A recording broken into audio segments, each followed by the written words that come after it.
Ako ang inyong Lolo Pael. At ako naman si Kabanong. At ito ang aming kwento.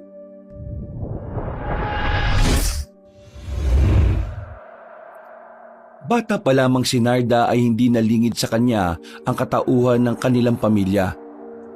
Galing sila sa lahi ng mga kiwig, isang uri ng aswang na nabubuhay bilang isang normal na tao sa umaga at nagiging aso, baboy ramo o malaking pusa kapag ninais nila sa gabi. Nang madiskubre niya ang tungkol sa kakayahang yon, ay madalas niya na itong ginagamit para takasan ng mga magulang. Bata pa lang ay sadyang pasaway at gala na talaga siya. At dahil nakatira sila sa tuktok ng burol malayo sa mga kabahayan sa baryo, bihira lang din na nakakakilala sa kanilang pamilya. Kaya sa tuwing magpupunta sila ng pinsan niyang si Dingdong sa kabahayan, ay pinagtatakan sila ng iilan o napagkakamalang dayo. 10 taon si Narda nang mamatay ang kanyang nanay Dina at simula din noon ay ipinangako nga nilang mag-anak na hindi na ulit kakain ng mga tao. Kung tutuusin ay hindi naman talaga sila nakain ng tao. Sariwang karne ng manok o ligaw na baboy lang ang lagi nilang pinagdidiskitahang kainin. At may pagkakataon, 1 beses sa 1 taon o kung minsan ay wala pa, nakakatikim sila ng karne ng tao. Pero yun na nga, bago mamatay si Nanay Dina ay nagbilin siya na huwag na ulit titikim ng sariwang karne at dugo ng tao. Iniiwasan din kasi nila na malaman ng mga tao ang tungkol sa kanilang katauhan at mas malaking problema yon kung magkataon. 12:00 ng hating gabi, kasabay ng pag-alulong ng aso mula sa kabahayan sa baryo ay nagdadaos naman ng 18 kaarawan si Narda. Inawitan siya ni Tatay Berhel pati ni Dingdong at nang matapos na ay sa kanya hinipan ng itim na kandila na nakatusok sa sariwang puso ng baboy. Maligayang kaarawan sa iyo, anak. Maligayang kaarawan, pinsan kong pango. Salamat sa inyo. Dalaga ka na, anak. 18 taong gulang ka na, kaya sana naman umiwas-iwas ka na sa pagiging pasaway mo, ha? Lalo na yung paglalabas-labas mo ng hating gabi at pagpapalit ng kanyo para makapaggala-gala sa baryo. Matagal ko nang sinasabi sa iyo na delikado yung ginagawa mong yon. Tatay naman, huwag niyo naman po akong sermonan ngayong araw ko. Nagbibilin lang ako, anak. Kung may mangyayaring masama sa iyo, ano na lang ang ihaharap kong mukha sa Nanay Dina mo? Kaya mangako ka sa akin, Narda, ha? Opo, Tay. Pipilitin ko po, promise. Promise talaga? Cross your heart, double-double? Kahit itriple-triple mo pa, Dingdong. Nagtawanan sila dahil doon at pagkatapos nga nun ay pinagsaluhan na nila ang sariwang puso ng baboy na tumatagas pa ang dugo. Isinunod din nila ang karne noon hanggang sa mabusog silang 3. Dahil nga hindi na sila nakain ng tao, 5 taon nang nakakaraan ay nagsimulang mag-alaga ng mga baboy at manok ang kanilang mag-anak. Dito na rin sila minsan kumukuha ng pagkakapirahan. Ang ilan kasi sa mga alaga nilang baboy ay binebenta nila sa talipapa na binibili ng iilang suki na ni Mang Berhel. Pero wala pa ring alam ang mga yon sa kanilang pagkatao. Pagsapit ng 3:00 ng madaling araw, tulog na si Tatay Berhel, pero ang magpinsang Narda at Dingdong ay nanatili pa ring gising. Inaayos pa kasi nila ang mga pinagkainan kanina. Hinahatak nila ang buto-buto ng baboy na natira matapos kainin. Hindi kalayuan sa kanilang bahay, meron sila roon na malalim na hukay at doon inilalagay ang lahat ng buto ng mga kinain nilang baboy at manok. Dahil medyo liblib naman ang kanilang tinitirhan, kaya wala rin namang nakatuntun ng lugar na yon. Ilag kasi ang mga tao sa baryo na dumako sa parting yon, lalo na sa masukal na bahagi dahil sa balibalita patungkol sa isang mabagsik na mangkukulam. Kahit ang magpinsan nga ay hindi pa rin nakikita ang nasabing mangkukulam, At sa tuwing nagiging talakayan nila yon, ay umiiwas naman si Tatay Berhel na mapag-usapan. Uy, tara na. Ba't nakatulala ka pa dyan? Mukhang nagbabala ka na namang maggala-gala sa baryo ha. Hindi inaantok nga ako eh. Nabusog ako rin sa kinain natin. Uy, bakit kasi tulala ka? Naisip ko lang bigla yung mangkukulam dyan sa kakahuyan sa likod ng burol. Kasi bata pa lang tayo, usong-uso na yun eh. Kahit hanggang ngayon nga, sa baryo, usap-usapan pa rin yun. Nagtataka lang din ako kasi ang tagal na natin dito pero ni isang beses hindi natin yun nakita. Anong gusto mong palabasin ngayon? Ay naku Narda, yung mga ganyang tingin mo, saka mga tanungan mo, alam na alam ko na yan ha. Huwag mo akong idamay sa mga kalokohan mo. Ako na naman ang pagagalitan ni Tio Berhel niyan. Wala naman ako naiisip Masyado ka namang advanced dyan, ding-dong. Tuts mo. Bilisan mo na dyan. Tara na nga rin sa loob. Lilinisin pa natin yung mga dugo sa kusina at baka matuyo na yun. Napangiti na lang ang dalaga bago sumunod sa malusog niyang pinsan. Bata pa lang sina Narda at Dingdong ay madalas na talaga silang magkasama. Matanda sa kanya ng 2 taon ang malusog na lalaki at ayon sa Tatay Berhel nila, namatay ang mga magulang ni Dingdong na si Ginoong Ace at Ginang Jonah sa isang engkwentro. Galing kasi talaga sila sa isang malayong probinsya at dito lang sa burol nakapagtago para makapagsimula ng panibagong buhay. Isinakripisyo ng dalawa ang buhay nila para makatakas ng ligtas noon sina Mang Berhel. At sa biyaya nga ng pagkakataon, ngayon ay naging maayos naman sila. Kinilala na nga rin ni Dingdong na tunay na kapatid si Narda at tunay na ama naman si Tatay Berhel. Pasado 8:30 ng umaga nang magising ang magpinsan. Wala na roon ang Ginoo dahil maaga yung nagpunta sa talipapa para bumili ng ipapang maihahanda para sa kaarawan ni Narda. Naabutan ni Narda ang pinsan na nagtitimpla ng kape kaya dumiretso siya sa banyo para maghilamos ng muka. Nang matapos na ay nagtimpla na rin siya ng kape saka pumwesto sa tabi ni Dingdong. Ano bang pwedeng gawin ngayong araw?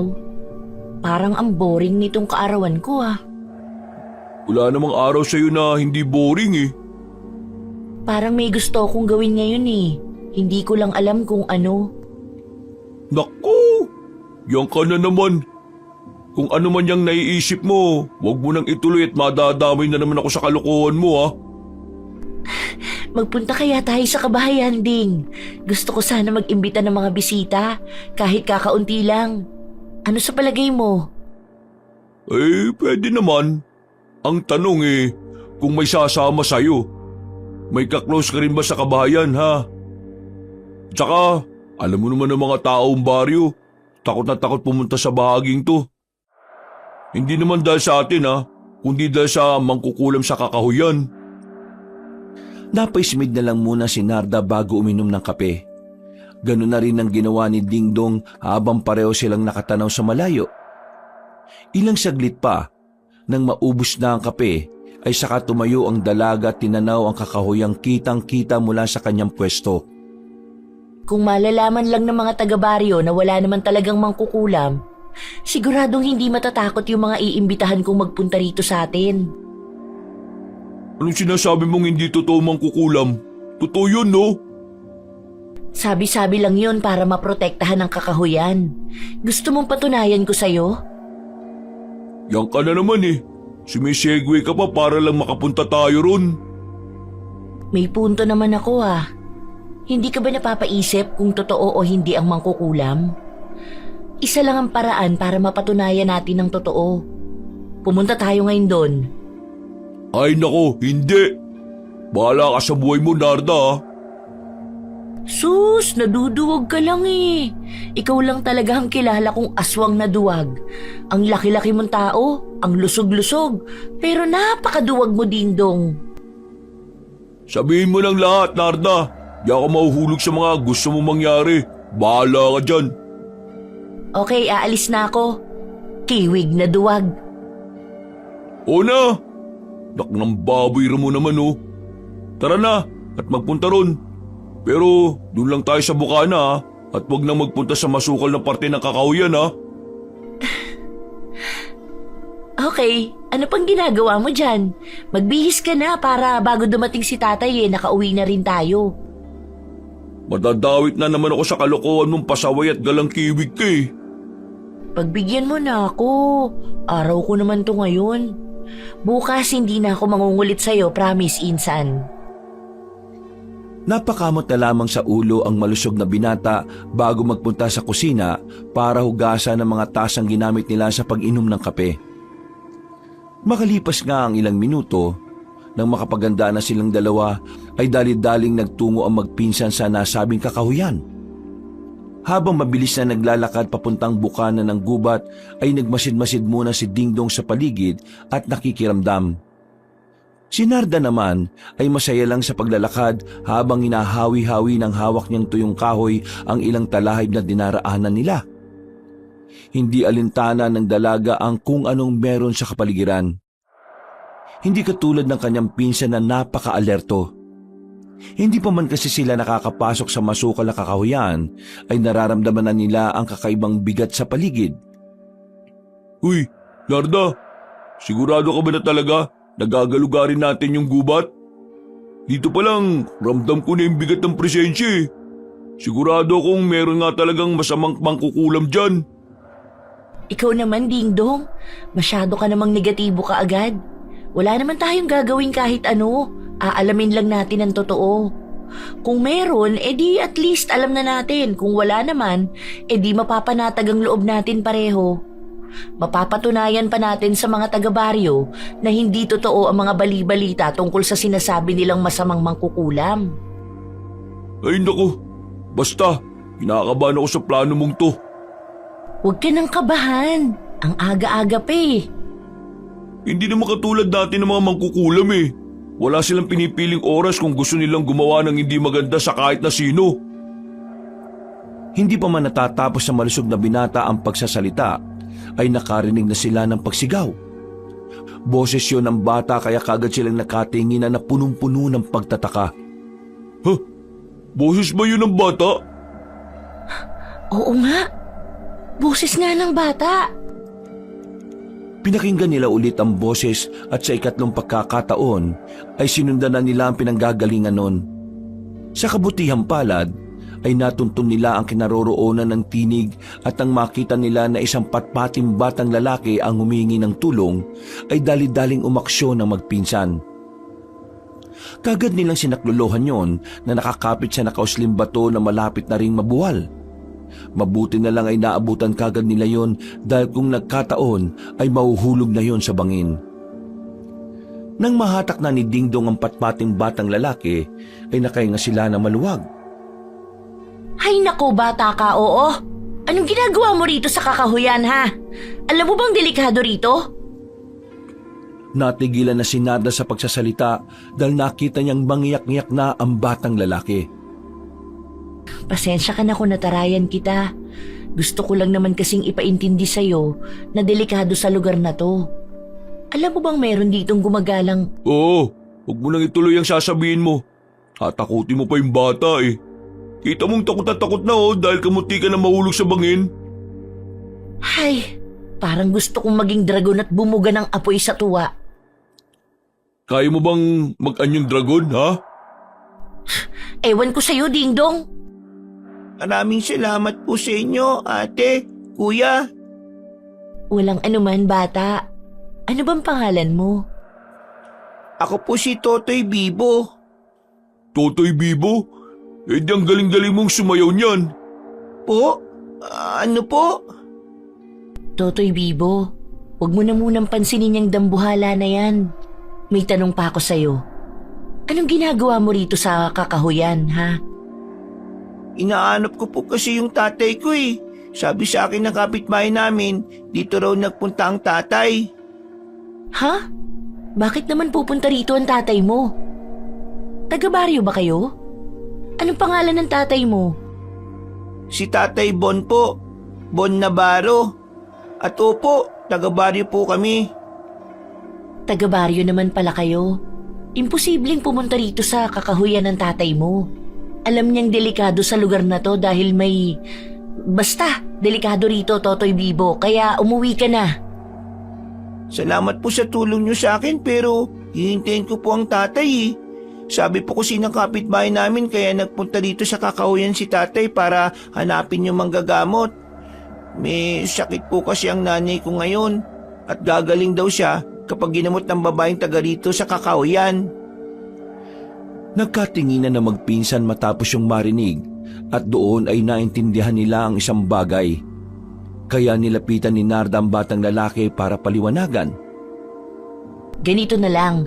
Kung gusto mo, kami na ang maghahanap sa tatay mo. Tapos umuwi ka na muna sa inyo para mabantayan mo ang nanay mong may sakit. Okay ba yun sa'yo? Talaga po? Oo. Di ba, Ding Dong? Ha? Teka, bakit pati ako nadamay? Umuo ka na lang. Wala nang nagawa si Ding Dong kundi ang sumang-ayon na lang din kahit nalabag yun sa kalooban niya. Nang makumbinsi na nila si Totoy Bibo, ay nagkasundo na rin na magpinsan sa isang bagay. Ayon sa kanilang napag-usapan, mag-isang hahanapin ni Narda si Mang Bon habang si Ding Dong naman ay sasama ng batang lalaki pabalik sa baryo. Matapos ang ilan pang pag-uusap ay naghiwalay na nga ng landasang magpinsan. Mag-isang ginaliugad ng dalaga ang baryo hanggang sa makatawid siya sa bangin. Medyo mas tumindi ang mabigat na puwersang nararamdaman niya sa bahaging yon, kaya mas naging alerto pa siya sa paligid. Hindi man naniniwala na may mangkukulam sa lugar na yon, ay kailangan niya pa rin maging maingat lalo na at may kakaiba at mabigat na puwersang palakas ng palakas habang umaabante siya. Ilang saglit pa nga ay mas yumabong na ang mga puno sa lugar na parting nilalakaran ng dalaga kaya napatingala siya sa itaas. Medyo kakarampot na lang kasi ang tama ng sikat ng araw na tumatagos kaya makulimlim na sa bahaging yon. Ay nako, napakatanga naman ng Mang Bon na yon at naniwala siya sa mga kapitbahay niyang mapapagaling ng mangkukulam ang may sakit ng asawa. Ang mga tao talaga, nako, napakadaling mauto ng kapwa. Buti na lang at isa akong kiwig na hindi uto-uto. Nagpatuloy na siya sa paggalugad sa gubat hanggang sa makarinig siya ng sigaw ng isang lalaki. Nawala rin kaagad yun kaya huminto muna siya at nakiramdam sa paligid. Pinatalas niya ang pang-amoy at pandinig habang nagpapalinga-linga sa kung saan-saan. Nasaan ka na? Eksaktong pagkasabi niya noon ay muli niyang narinig ang pagsigaw ng lalaki. Otomatikong nag-iba ang itsura ng kanyang mga kamay at paa. Naging katulad yun ng sa baboy at nang sumayad na sa lupa ay dali-dali siyang tumakbo patungo sa kinaroroonan ng tinig. Nandyan na ako, Mang Bon! Maghintay ka lang! Pagdating sa pinanggalingan ng boses ay nakita nga niya ang Ginoong medyo patpatin. Kahawig yun ni Totoy Bibo, kaya nasisiguro na ni Narda na yun na ang tatay ng patpating bata. Nakalubog ang katawan ng Ginoo sa kumunoy at unti-unti siya nitong nilalamon dahil sa paggalaw-galaw niya. Bumalik kagad sa anyong tao ang dalaga bago magpakita kay Mambon na halatang nahihirapan sa pakikipaglaban kay kamatayan. Huwag kang gagalaw! Dahil kapag gumalaw ka, lalo ka lang lalamunin ng kumunoy at hindi ka makakawala dyan. Mag-relax ka lang at tumingala. Kukuha ko ng makakapitan mo, okay? Gulat man, ay sumunod nga ang nasabing Ginoo kay Narda. Pagkalaon ay naghanap na nga ang dalaga ng matibay na pwedeng kapitan ni Mambon para makaahon sa kumunoy. Nang makakita na, ay kagad niyang inabot yon sa Ginoo. Dali-dali naman yung kumapit at hinatak na ng hinatak ng dalaga hanggang sa tuluyan ng makaahon ng lalaki sa kumunoy. Habang nagpapahinga sila sa gilid ng puno ay nagpasalamat si Mambon sa pagliligtas sa kanya ni Narda. Pero sa halip na matuwa si Narda ay tinitigan niya na masama ang Ginoo, kaya bahagya yung napaatras. Mawalang galang na ho, Mang Bon. Matanong ko lang, Anong katangahan ho ang pumasok sa kukote nyo at naisipan nyo magpunta rito sa Kakahuyan? Alam nyo naman ho siguro na delikado rito, hindi ba? Alam mo bang sinundan ka rito ng anak mo at kamunti ka na siyang mahulog sa bangin? Mabuti na lang ho, naabutan namin siya ng pinsan ko. Dahil kung hindi, siguradong mahuhulog siya at walang makakaalam nun. Mamamatay na lang ang anak nyo nang wala kayong kamalay-malay. Napaiyak ang Ginoo kaya tumigil sa pagsasalita si Narda. Medyo nakonsensya rin kasi siya matapos mapagsalitaan ng lalaki. Napairap na lang siya at para mawala ang inis ay makailang beses siyang napabuntong hininga. Ipinaliwanag din ni Mambon kung bakit nga siya napunta sa kagubatan. Ayon kasi sa kapitbahay niyang si Aling Batchoy ay may manggagamot nga raw sa Kakahuyan na pupwedeng makatulong sa asawa niyang si Cortez na nakaratay ngayon sa banig ng karamdaman. Nang marinig yun ni Narda, ay napaismid na naman siya dahil kilala niya si Aling Batchoy. Ang nasabing ginang ay kilalang kilala sa baryo dahil sa kagaspangan ng pag-uugali nun. Bukod doon ay mahadera rin yon, inggitera at mahilig magpakalat ng maling impormasyon. Ito talagang si Aling Batchoy. Wala nang ginawang mabuti sa kapwa niya. Siguro dapat na talaga siyang maturuan ng leksyon. Humanda siya sa akin mamayang gabi. Pagkatapos yung ibulong ay saka muling binalingan ng dalaga si Mambon na nagpupunas na ng luha. Mang Bon, bumalik na po tayo sa baryo dahil naghihintay na sa inyo ang anak nyo. Mas mainam po kung dadalhin nyo na lang sa pampublikong ospital ang asawa nyo dahil mas matututukan siya ron. Huwag po kayo maniwala sa sinasabi ni Aling Batchoy. Alam nyo naman po siguro na hindi manggagamot kundi masamang mangkukulam ang tinutukoy niya na meron sa gitna ng kakahuyang to. Kahit hindi naniniwala sa nasabing mangkukulam ay sinabi na lang yun ni Narda para makumbinsi si Mambon na umalis na sa lugar na yon. Inakina niya ang Ginoo pabalik sa labas ng Kakahuyan at nang palayo na sila ay biglang umihip ang malakas na hangin. Naramdaman naman ng babae na mas tumindi ang bigat ng puwersa sa kapaligiran. At mula sa kung saan ay naramdaman niyang tila merong nakamasid sa kanila. Mga matang matatalim na handang gumawa ng hindi maganda sa isang pagkakamaling galaw lang. Dahil doon ay pinagmadali na niya si Mambon na walang kamalayan na nasa panganib na sila. Doon na nga rin napatunayan ni Narda na merong hindi pangkaraniwan sa kakahuyang yon. Hindi niya lang matukoy kung mangkukulam nga ba talaga o kung anong klase ng kampo ng kadiliman. Kaya habang naglalakad sila ng mabilis ay patuloy silang nag-oobserba sa paligid. Nilakasan niya ang pandinig at pandama upang kung sakaling merong sumalakay ay mapagandaan niya kaagad. Subalit tila nababasa rin ng kalabang nagkukubli ang kanyang plano. Kaya sa halip na magpakita sa kanya, ay nagpalipad na lang yun ng hangin bilang isang babala. Ang lakas ng loob mong kunin ang biktima ko. Pakailamera kang kiwig ka. Sa susunod na magkita tayong ulit ay hindi na ako mangingiming parusahan ka. Huwag na huwag ka nang babalik sa kakahuyan ko. Napahinto at napalingon sa likuran si Narda matapos yung marinig. Nagtayuan din ang kanyang mga balahibo lalo na sa batok kaya napahawak siya ron habang patulog sa pagmamasid. Ramdam niya ang matinding pagbabanta ng nilalang na nagpalipad hangin kaya kinabahan din siya. Pagkalaon ay nagpatuloy na sila sa paglalakad hanggang sa makalampas na sa bangin kung saan kamuntikan ng mahulog si Totoy Bibo kanina. Nang nasa labas na sila ng kakahuyan, ay nagpasalamat na si Mambong sa kanya.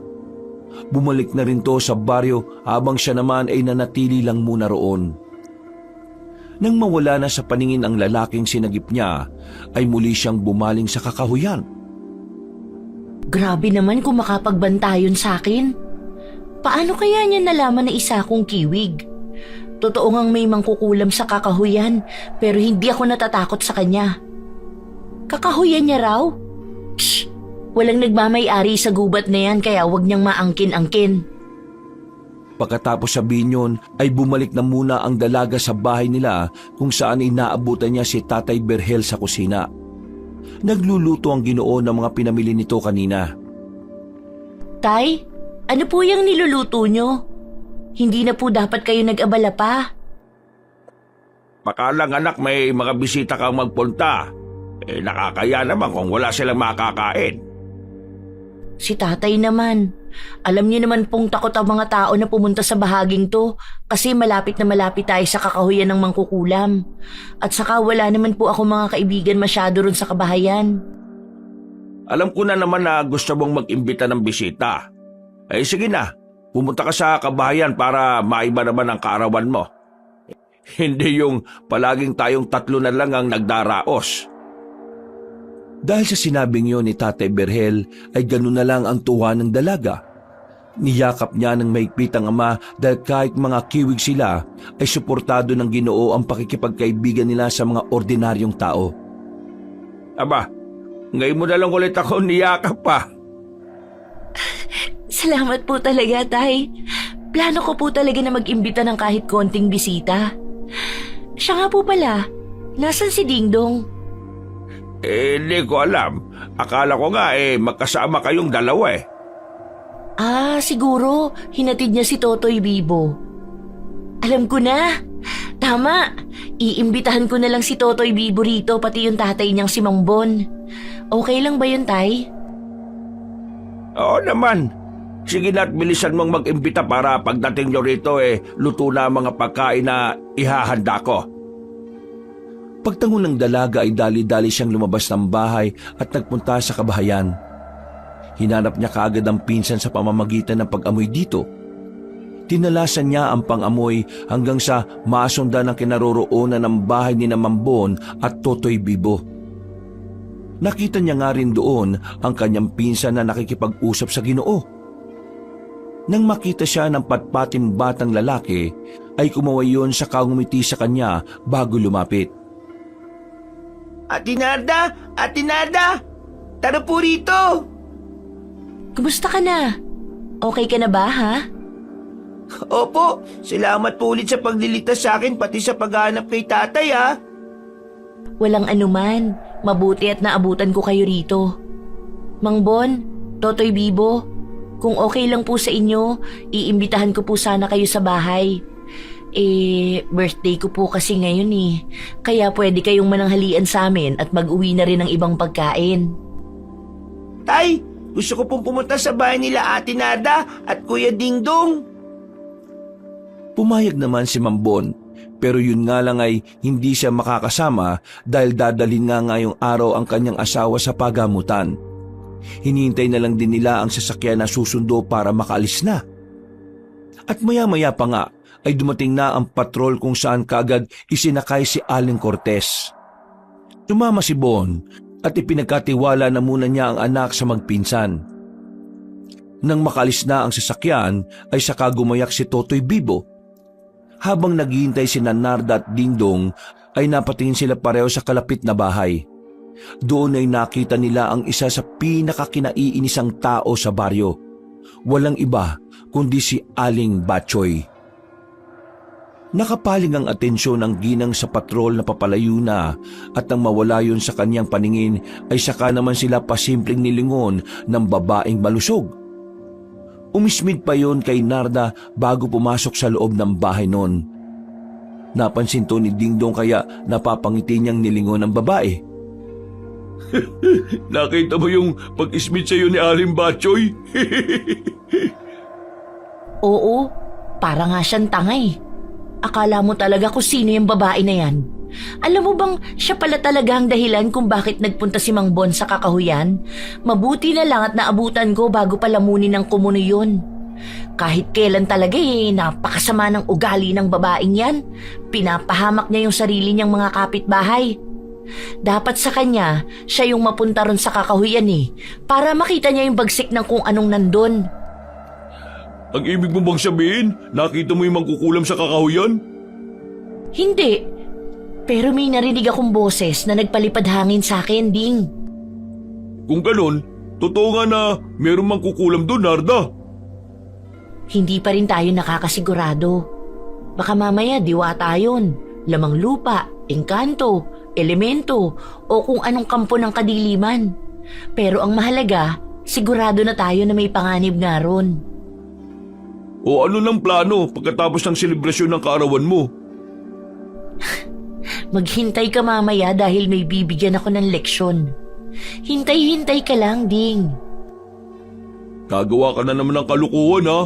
Siguraduhin mo lang na hindi ako madadamay dyan ha. Ngumiti lang ang dalaga at pagkatapos noon ay eksakto naman na lumabas na si Totoy Biboy kaya naglakad na sila paalis. Nang nasa bandang plaza na ay nakita pa ni Dingdong ang kaibigang si Dantes. Nailang tuloy si Narda dahil crush niya pa naman ang nasabing binata. Nang imbitahan niyo ng kanyang pinsan ay hindi na nakaimik ang dalaga dahil nahihiya siya. Pasimple tuloy siyang inaasar-asar ng binatang malusog kaya nawala na rin siya sa konsentrasyon. Makalipas ang ilang saglit nang nasa bahay na sila ay eksakto na tapos na sa paghahanda si Tatay Berhel. Inihintay na lang talaga niya ang pagdating ng anak at ng mga bisita.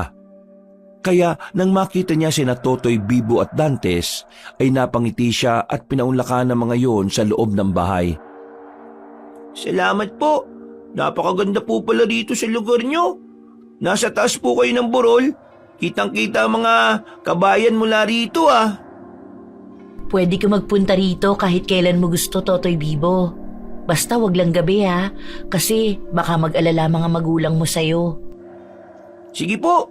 O pwede ko rin po bang isama yung iba kong kakilala? Oo naman, walang problema yon. Di po ba, Tay? Ay walang problema.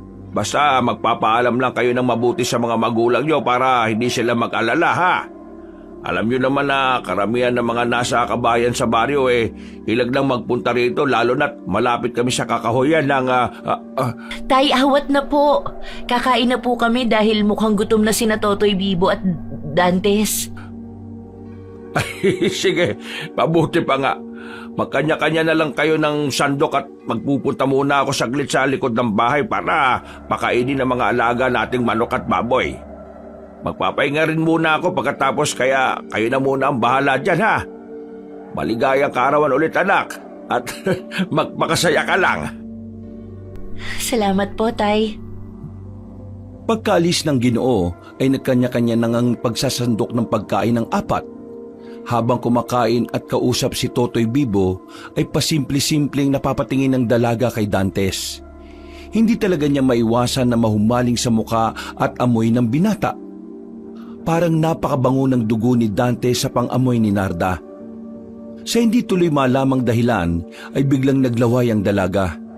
Mabuti na lang ay walang nakapansin sa kanya kaya kaagad niyang pinunasan ng labi at dumistansya sa tatlong lalaki.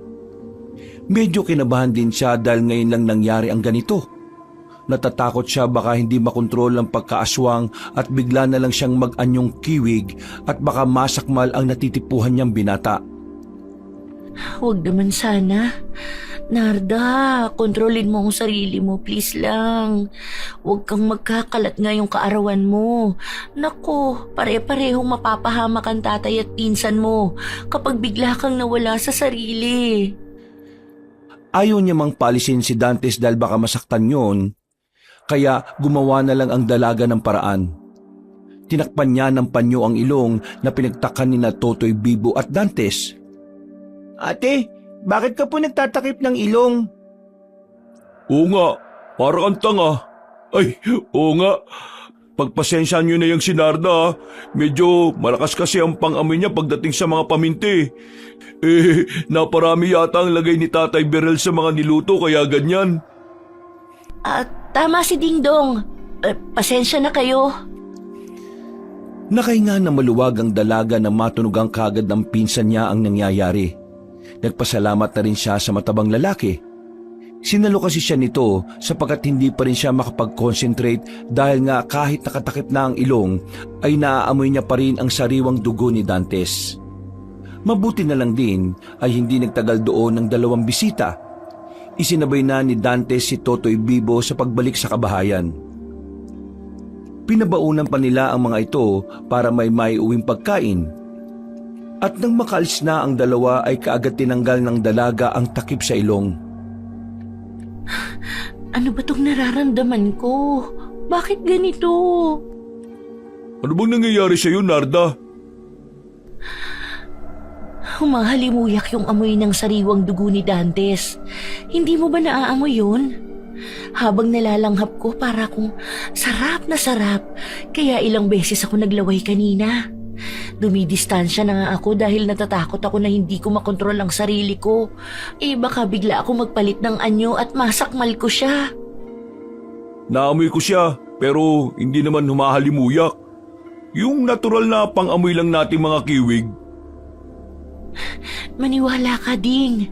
Amoy na amoy ko talaga siya. Naririnig ko pa nga pati yung pagtibok ng puso niya. Saka pati pagdaloy ng dugo sa mga ugat niya, parang nakikita ko. Hindi ko alam kung ano tong nangyayari sa akin. Natatakot tuloy ako eh. Wala kang dapat ikatakot, anak. Ibig sabihin yan, bilang kiwig, ay nakakaramdam ka ng pag-ibig sa isang tao. Ha? Sabay na napalingon ang magpinsan kay Tatay Berhel na lumabas mula sa silid nito. Nilapitan niya ang dalawa at umupo sa tapat nila habang nakangiting pinagmamasdan ang kanyang anak. Sinyalis yun ng pagdadalaga mo, anak. Dalaga ka na talaga. Ay nako, ang bilis ng panahon. Parang kailan lang. Ano pong ibig niyong sabihin, Tay? Naranasan ko ang ganyan nung unang beses kong makita ang nanay mo, Narda. Naiinis pa nga ako noon kasi hindi ko naman talaga siya natitipuan sa panlabas na anyo eh.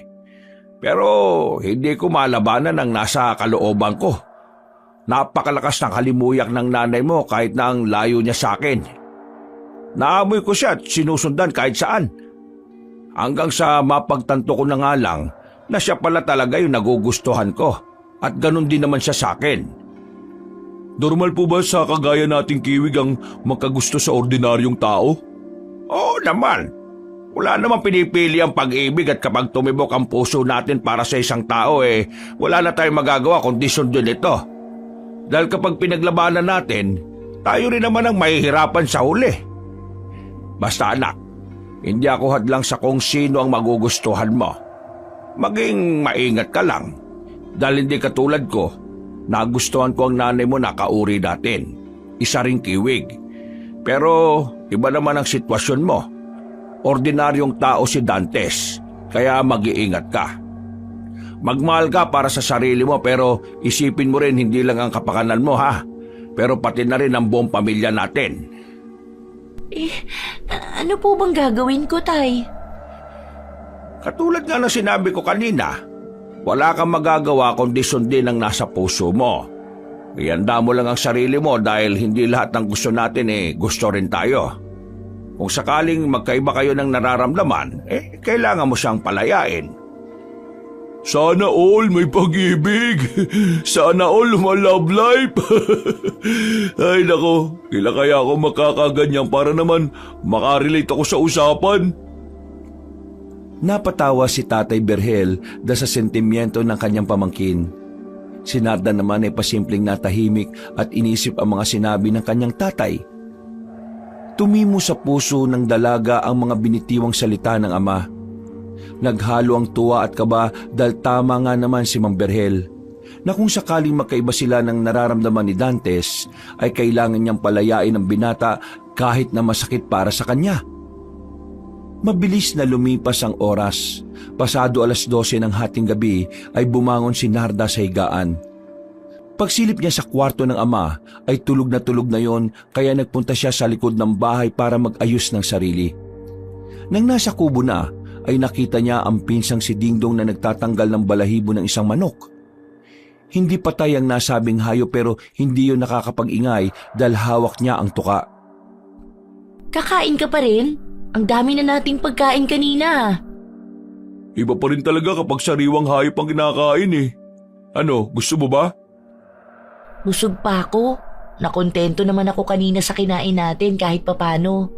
Yun nga lang, parang hinahanap-hanap ko pa rin ang amoy ni Dantes. Parang nakadikit sa ilong ko Teka, bakit mo pa tinatanggalan ng balahibo yan? Nairita kasi ako kapag nakakain ko yung balahibo Wawa, ngayon lang ako nakarinig ng aswang na maselan Grabe siya. Kapag baswang dapat hindi na maging maselan.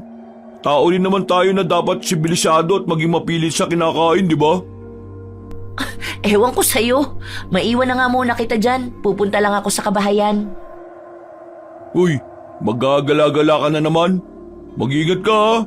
Napag-usapan namin kanina ni Dantes na nagro-ronda raw ngayon yung mga tanod. Paano kasi? May nahuling magnanakaw yung tatay niyang si Mang Lapas kagabi. Kaso lang, nakatakas daw. Binalak daw nakawin yung alaga nilang Vic na gagawin sanang kontsinilyo. Huwag ka mag-alala, mag-iingat ako. At saka, kailan ba ako nahuli ng mga taga-kabahayan? Sa tagal kong nagpapagala-gala sa baryo, ni isang tao wala pang nakakita sa akin. Saan ka ba kasi pupunta? May bibisitahin lang. Sige na at maiwan na kita rito. Ayusin mo yung pagbabalahibo dyan sa manok ha. Matapos tawanan ng pinsan, ay unti-unting nag-anyong isang malaking pusa si Narda. Nagmiyaw pa siya sa matabang binata bago tumalo ng mataas hanggang sa makalayo sa burol. Ilang minuto lang ay narating na ni Narda ang kabahayan. Tumambay siya sa tuktok ng pinakamalaking puno sa gilid ng plaza saka nagmatsyag sa paligid. Maya-maya pa ay narinig na niya ang iilang tao mula sa hindi kalayuan, kaya naman ikinubli niya ang sarili at sinigurong hindi siya mapapansin ng mga tao. Aba, mukhang masigasig ang mga tanod gayon sa pagroronda. Iba talaga kapag may pera ang nakiusap, mabilis ang pagresponde. Pero kung ordinaryong tao ang naagrabyado, aaksyonan nga kaya agad nila? Nasabi niya yon dahil kilala sa buong baryo si Mang Lapas na tatay ng natitipuhan niyang binatang si Dantes. Nakilala ang Ginoo dahil sa masarap na paglilitsyon.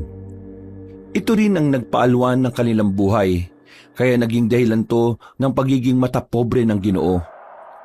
Mabuti na nga lang ay hindi nahawang anak niya sa pagiging magaspang ang pag-uugali.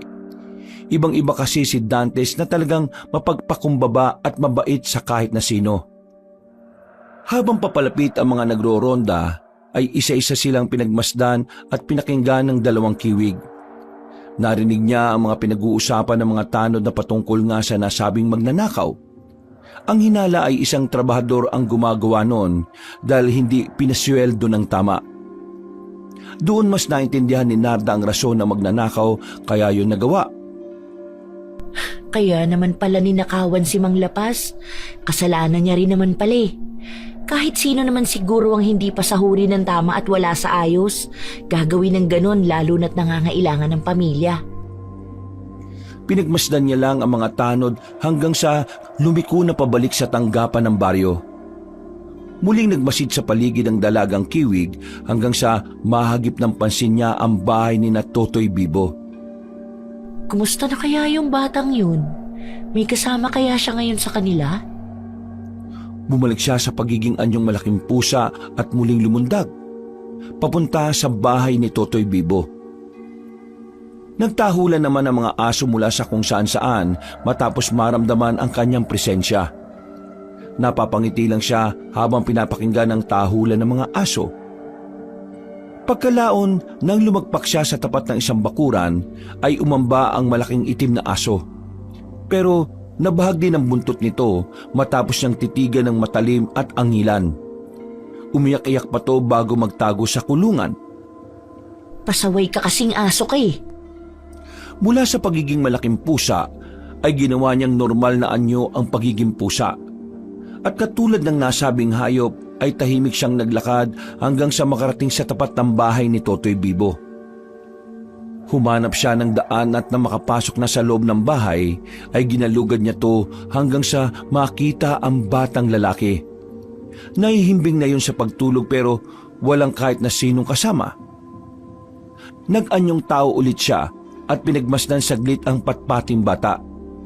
Nakaramdam siya ng awa dahil sa ganong murang edad ay nararanasan na nito ang mapag-isa sa buhay. Malapit din talaga ang loob niya sa mga ganoong tao dahil ninais niya rin talaga na magkaroon ng nakababatang kapatid. Huwag ka mag-alala, Totoy Bibo. Gagaling din ang nanay mo. Hindi ka na ulit mag-iisa sa mga susunod na araw. Natigilan siya nang biglang gumalaw ang batang lalaki. Pagkalaon ay nagkusot-kusot yon ng mga mata, saka dumilat at bumangon sa kama. Nay, Tay, nandyan na po ba kayo? Mabuti na lang ay kaagad nakapag-anyong pusa si Narda at nakapagkubli sa dilim kaya hindi siya nakita. Maya-maya pa, pagbalik ng batang lalaki sa pagtulog, ay lumabas na kaagad ng bahay ang dalagang kiwig para gawin na ang kanyang pakay. Ay, muntik na ako ron ah. Makapunta na nga sa bahay ni Aling Batchoy para bigyan siya ng leksyon. Matagal na akong kating-kati sa babaeng yun eh. Ngayon, nagkaroon na ako ng mainam na rason para ipatikim sa kanya yung matindi-tinding parusa. Sana pagkatapos nito magtanda na siya. Nang marating na ng dalaga ang tapat ng bakuran ni Aling Batchoy, mula sa pagiging normal na laki ng pusa ay pinalaki niya ulit ang sarili. Anyong pusa pero kasing laki ng tao kaya siguradong matatakot ang sino mang makakakita sa kanya. Oras na ng pagpaparusa, Aling Batchoy. Pagkatapos sabihin yon, ay lumundag siya ng mataas at lumagpas sa bubungan ng bahay ng nasabing ginang. Dahil doon ay nakagawa siya ng malakas na ingay. Nagising ang tao sa loob ng bahay at lumabas na nga ang asawa ng ginang na malabo naman ang mga mata. Sinamantalayo ng dalagang kiwig. Nagkubli siya at habang abala ang lalaki sa pagsipat sa bubungan, ay saka siya pumasok sa loob ng bahay. Gamit na matalas ang pangamoy, ay hinanap niya ang kinaroroonan ni Aling Batchoy na natuntun niya sa banyo. Katatapos lang umihi ng ginang at gano'n na lang ang gulat noon na makakita ng pusa na kasing laki niya at nakatayo rin na parang isang tao. Galit na pinagmasdan ng dalagang kiwig si Aling Batchoy habang gumagaralgal. Inilabas din niya ang matalim na pangil at naglalaway-laway pa siya habang ginagawa yon. Siniguro talaga ni Narda na matakot ang gusto ang ginang kaya mas tinapangan niya pa ang itsura. Makinig kang mabuti, babae ka! Kapag hindi ka nagbago, sa susunod na pagkikita natin, sisiguruhin kong dadamputin ka sa kangkungan. Kukunin ko ang mga lamang loob mo at ipapakain sa mga alaga kong tiyanak. Sa sobrang pagkagimbal ni Aling Batchoy ay napasigaw yon kasunod ng pagsara ng pinto sa banyo. Nagkulong doon ng ginang kaya naman napangiti si Narda. Tuwang-tuwa siya sa nangyari at umalis din kaagad doon matapos marinig ang asawa ng ginang na sumisigaw. Pagbalik niya sa pinakamalaking puno sa gilid ng plaza, ay tinanaw niya mula roon ang bahay ni Aling Batchoy. Nakita rin niya ang iilang flashlight mula sa mga tanod na papunta sa nasabing bahay. Nagkagulo na nga pero hindi yun alintana ng dalaga. Bagkus ay aliw na aliw pa siya sa mga nagaganap. Siguradong magtatanda na siya. Dahil kung hindi, baka totohanin ko ang mga sinabi ko sa kanya. Yun nga lang, wala akong mga alagang tiyanak. Ay, bakit ko ba naisip sabihin yun? Nag-anyong pusa na ulit siya at lumundag-lundag sa mga bubong ng kabahayan para makauwi sa kanila. Subalit napahinto rin siya saglit nang biglang may humalimuyak na pamilyar na amoy. Namilog ang mga mata niya na malanghap yun. Napasandal siya sa gilid ng puno at wala sa kontrol na bumalik sa pagiging tao. Dahil doon, kaagad siyang nagtago sa dilim sa takot na baka merong makakita. Humahalimuyak ang amoy ng dugo ni Dantes. Bakit ganito ang nararamdaman ko? Parang nagiinit ang buo kong katawan. Napasingap siya, lalo na nang malanghap ang amoy na yon. Pagkatapos noon ay naabutan na lang niya ang sarili na naglalakad na papunta sa bahay ni Dantes. Huminto siya at nagtago kagad sa halamanan nang marinig ang taluhan ng mga aso sa nasabing bakuran. Ano bang ginagawa ko rito? Natigilan na naman siya sa pagsasalita at napasinghap matapos muling humalimuyak ang sariwang dugo ni Dantes.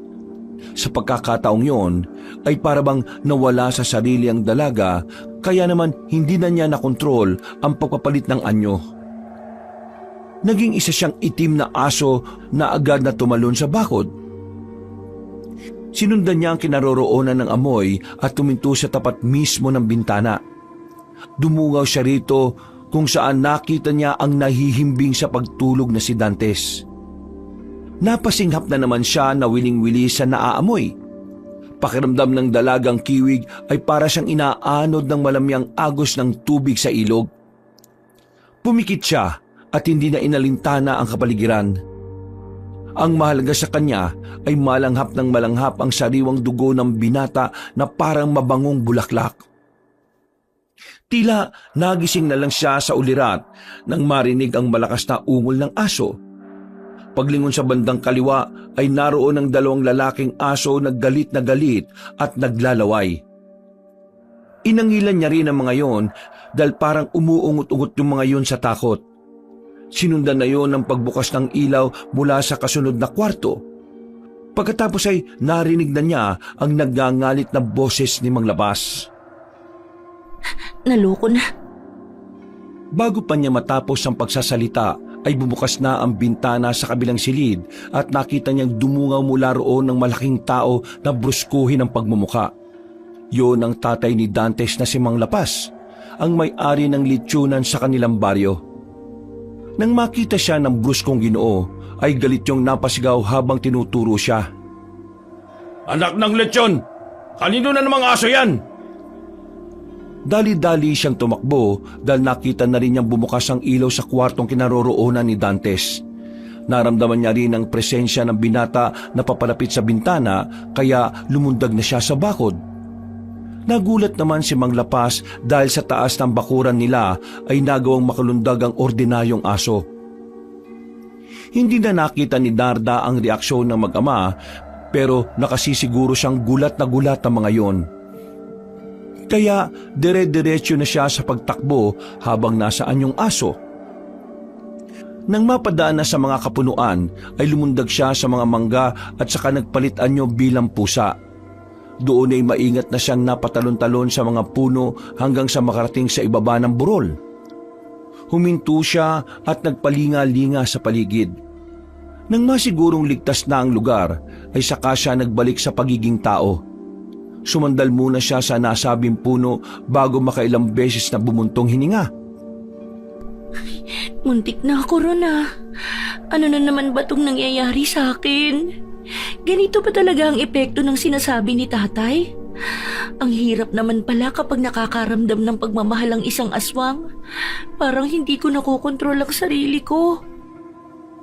Naglakad na siya papunta sa bahay na nasa tuktok ng burol. Pagpasok niya sa bakuran ay dumiretso kagad siya sa likod ng bahay para tingnan si Dingdong sa kubo. Pero pagdating doon ay wala na ang kanyang pinsan. Tanging iilang piraso na lang ng balahibo ng manok at mga bakas ng dugo ang naabutan niya roon. Sumandal muna siya saglit at naupo habang nakatanaw sa kakahuyan. Kitang-kita ang mga mayayabong na mga puno at kabundukan dahil sa bilog na buwan na tila nagdidilig ng liwanag sa buong paligid. Habang nakatingin doon, bigla na lang niyang naalala ang palipad hangin ng kung sinong nilalang na nagkukubli sa mahiwagang kagubatan na yon. Mangkukulam nga kaya talaga yung nandun sa kakahuyan? Bakit ko ba kasi pinag-aaksayahan pa ng panahong isipin yun? Wala rin naman akong mapapala. Makatulog na nga lang din.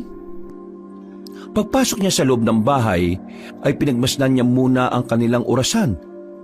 Nang makitang mag-aalas 3 na ng madaling araw, ay naglinis na muna siya ng katawan bago magtungo sa kanilang silid at matulog.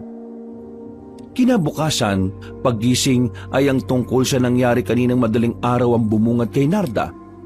Habang nagkakape siya sa kusina, ay yun kagad ang tinalakay ni Dingdong sa kanya. Wala si Tatay Berhel dahil maagang nagtungo sa palengke para maningil ng bayad sa mga suki nila sa pagbababoy. Anong ginawa mo kanina madaling araw, Narda? Di ba sinabi ko naman sa'yo? Hindi mo sinabi ang eksaktong ginawa mo. Ang sabi mo lang may bibisitahin ka. Yun na nga, may binisita lang akong... Umamin ka nga. Ikaw yung malaking pusa na pumunta sa bahay ni Aling Batchoy, no? Pati yung aso sa bakuran nila Dantes. Ha? Ano naman ang gagawin ko ron? Huwag ka nang magmaang-maangan pa, Narda. Dalalata sa itsura mo kapag nagsisinungaling ka eh. Isa pa, Kalat na ngayon yun sa buong kabahayan. Nagpunta pa rito si Dantes kanina eh. Ha? Pumunta rito si Dantes? Anong ginawa niya rito? Ang aga niya namang bumisita. Aminin mo muna ang totoo bago ko sabihin sa'yo kung bakit nagpunta rito yung Prince Charming mo. Oo na, sige na, ako na nga yun. Pero bago mo ako pagpaliwanagin, sabihin mo muna kung bakit nagpunta rito si Dantes. Ay naku, ikaw talaga Narda. Kahit kailan ka talaga. Nagpunta siya rito kasi magpapatulong siya sa akin. Lalagyan kasi ng barbed wire yung bakod nila dahil sa may malaking aso na pumasok doon kaninang madaling araw. Kaya sabihin mo yung totoo. Anong ginawa mo sa bahay nila? Paliwanag mo na rin kung anong ginawa mo kay Aling Batchoy. Huwag ka mag-alala dahil wala naman akong ginawang masama dun sa babaeng yun. Tinuruan ko lang siya ng leksyon. Naiinis kasi ako sa ginawa niyang panloloko kay Mang Bon. Alam niyang desperado na yung tao na mapagamot ang asawa, tapos sinabi pa niya na magpunta sa kakahuyan. Nandun na tayo. Pero hindi mo ba naisip na baka malagay ka sa alanganin? Paano kung may baril yung asawa ni Aling Batchoy? Para rin sa kaalaman mo sinabi ni Dantes kanina na kamunti ka na nga raw barilin ni Mang Lapas yung aso. Ikaw yung tinutukoy ko. Alam ko namang naiintindihan mo kung gaano kadelikado yung ginagawa mo Pero ginagawa mo pa rin. Naku, lagot ka na lang talaga kapag naalaman to ni Tiberhill. Hindi ko rin naman ginustong magpunta sa bahay ni Dantes Bakit ka pa rin nagpunta ron?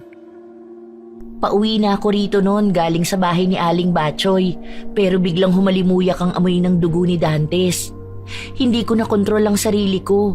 Namalayan ko na lang yun nung nandun ako sa tapat ng bintana ng kwarto niya at nakasilip. Tapos, ayun na, nakita na nga nila ako. Huwag kang mag-alala, hindi ko naman intensyon na ipahama kayo ni tatay. Sadyang hindi ko lang talaga nakontrol ang sarili ko kaninang madaling araw. Pasensya na. Pasensya na rin. Hindi ko naman alam na ganun pala nangyari sa'yo kanina. Siguro, mas maigi niyan Huwag ka na munang mag-aagala sa kabahayan habang hindi mo nakokontrol ang sarili mo. Umiwas ka muna kay Dantes at magpatulong tayo kay Tiberhill kung paano mo mapaglalabanan ng tungkol sa ganyang pakiramdam. Salamat, Ding. Sayang, sasama pa naman sana kita ngayon sa kabahayan. Pero mukhang mas makabubuti kung dito ka na muna. Tama. Hihintayin ko na lang si tatay para humingi sa kanya ng payo kung anong dapat kong gawin. Pagkatapos ng pag-uusap nilang yon, ay nagpatuloy na sa pagkakape ang dalawa. Ilang saglit pa ay gumayak na rin si Dingdong at umalis para nga magpunta sa kabahayan. Naiwan ngang mag-isa ang dalaga at para malibang-libang ay naglinis-linis na lang siya sa buong bahay. Nagtungo rin siya sa likod bahay para pakainin ng mga alagang hayop at linisin na rin ang kulungan ng mga ito. Nang matapos na, ay tumambay siya sa kubo at muling pinagmasdan ang malawak na kakahuyan sa ibaba.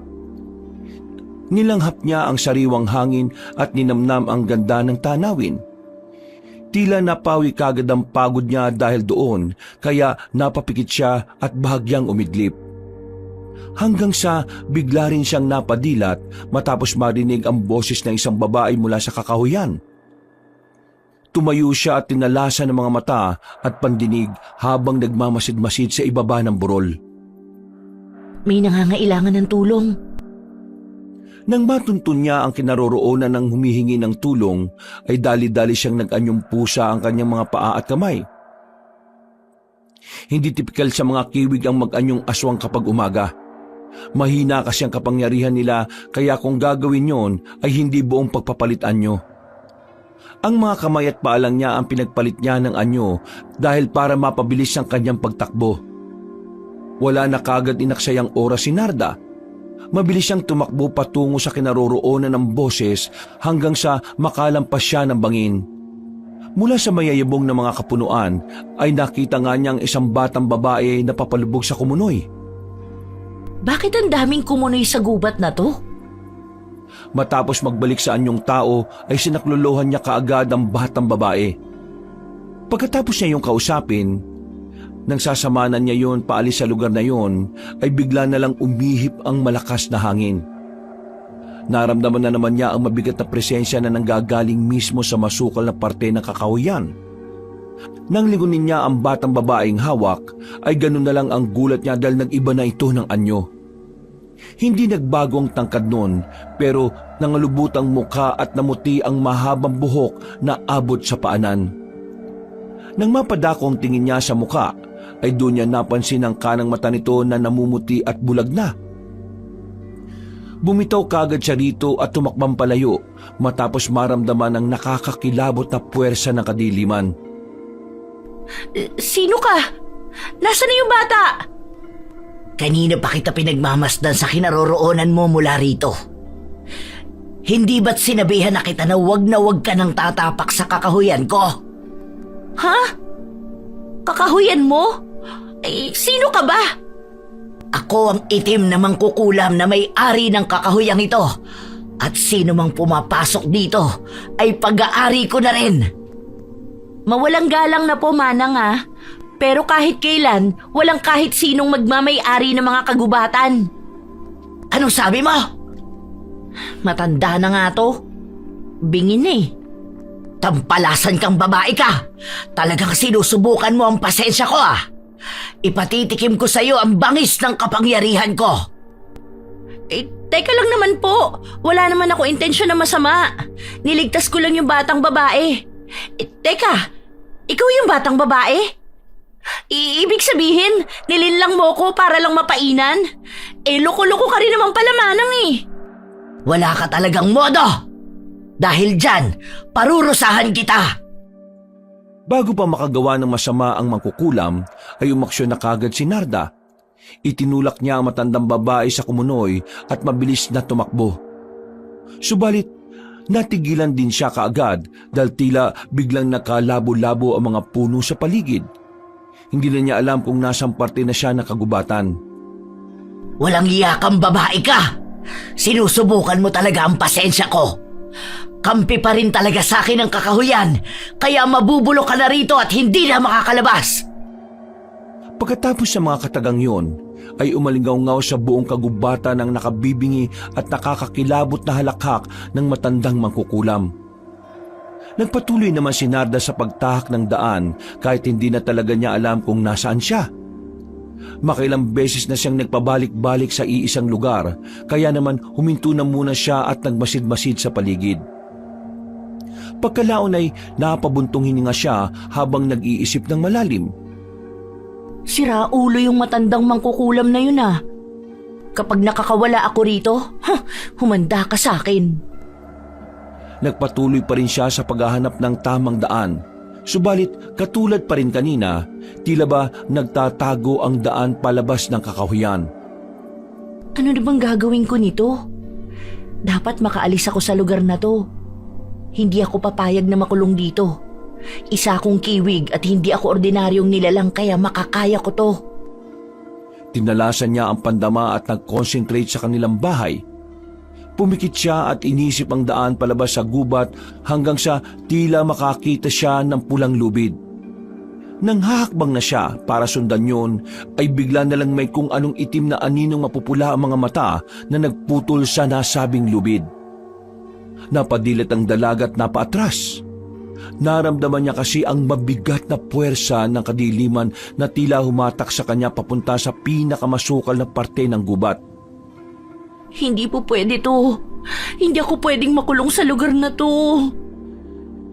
Pumikit siya ulit at pinalakas ang pandama hanggang sa maisalarawan sa kanyang isip ang daan palabas sa lugar na yon hanggang sa kanilang bahay.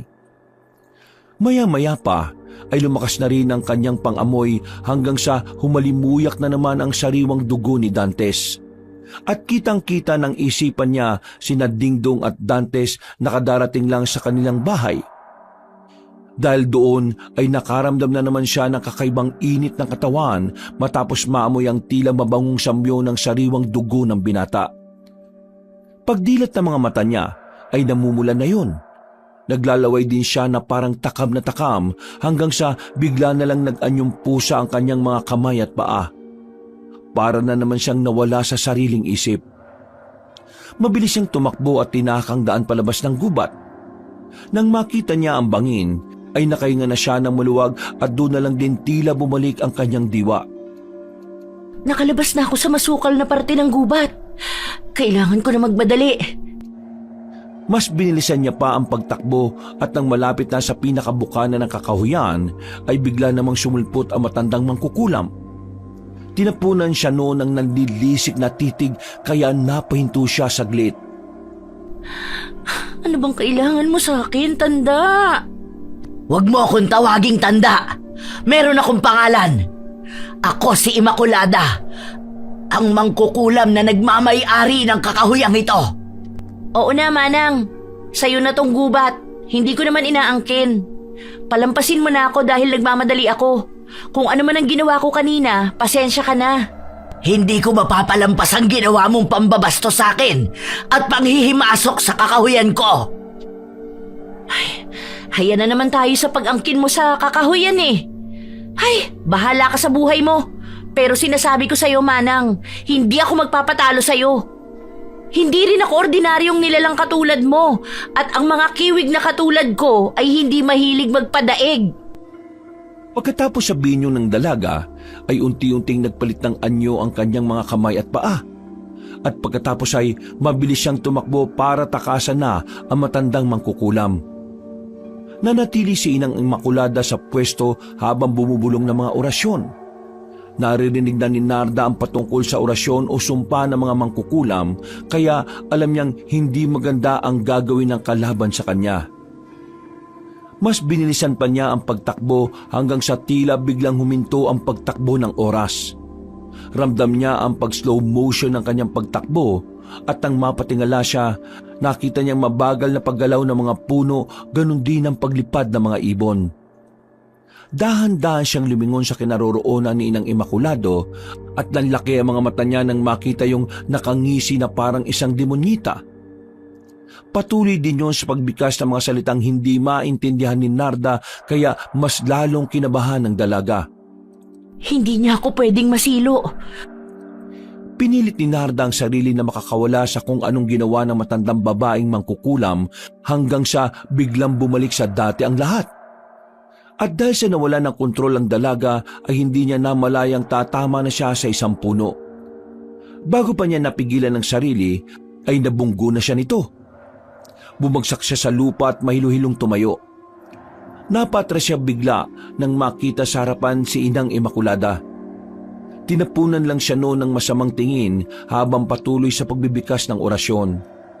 Dahil doon ay nagmamadali ang dalaga na tumayo para makatakas na, subalit bigla naman siyang hinawakan sa braso ng matandang mangkukulam. Ngayon, babae ka. Tikman mo ang sumpang igagawad ko sa'yo. Ipapalasap ko sa'yo ang sumpa ng itim na mangkukulam. Bitiwan mo ako, matanda ka!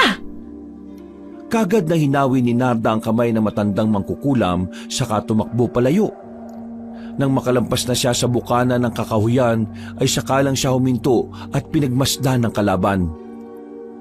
Nakangiti lang yon pero ang tingin ay tila pamatay pa rin. Kaya umismid din siya bilang tugon. Akala mo matatablan ako ng mga sumpa-sumpa mo? Makinig ka sa akin, Manang. Hindi ako natatakot sa'yo. Walang kiwig na natatakot sa'yo. At ipapaalala ko lang sa'yo, kapag may sinaktan ka sa mga taga-baryo, humanda ka sa akin. Hindi ako mangingiming bawian ka kahit na matanda ka pa. Tingnan na lang natin. Walang modong kiwig. Sigurado akong sa mga susunod na araw, kakainin mo rin ang mga sinasabi mo. Kapag nagkita tayong muli, sinisiguro ko sa'yo na magmamakaawa ka sa akin. Hindi na umimik si Narda. Minasdan na lang ni Narda ang matandang babae na dumura sa lupa bago tumalikod. Napabuntong hininga na lang ang dalaga hanggang sa tuluyan ng mawala sa paningin niya ang nasabing mangkukulam. Maya-maya pa ay kinapakapan niya rin ang sarili upang masiguro na walang ginawa sa kanya si Inang Immaculada. Walang iyang matandang yun. Wala naman siguro siyang ginawa sa akin. Pinagmasdan niya ang kamay na hinawakan kanina pero wala rin naman siyang nakitang naiwan na bakas doon. Pagkatapos ma-check ang sarili, ay dali-dali na siyang bumalik sa tuktok ng burol, kung saan niya nakita sina Dingdong at Dantes na nag-uusap.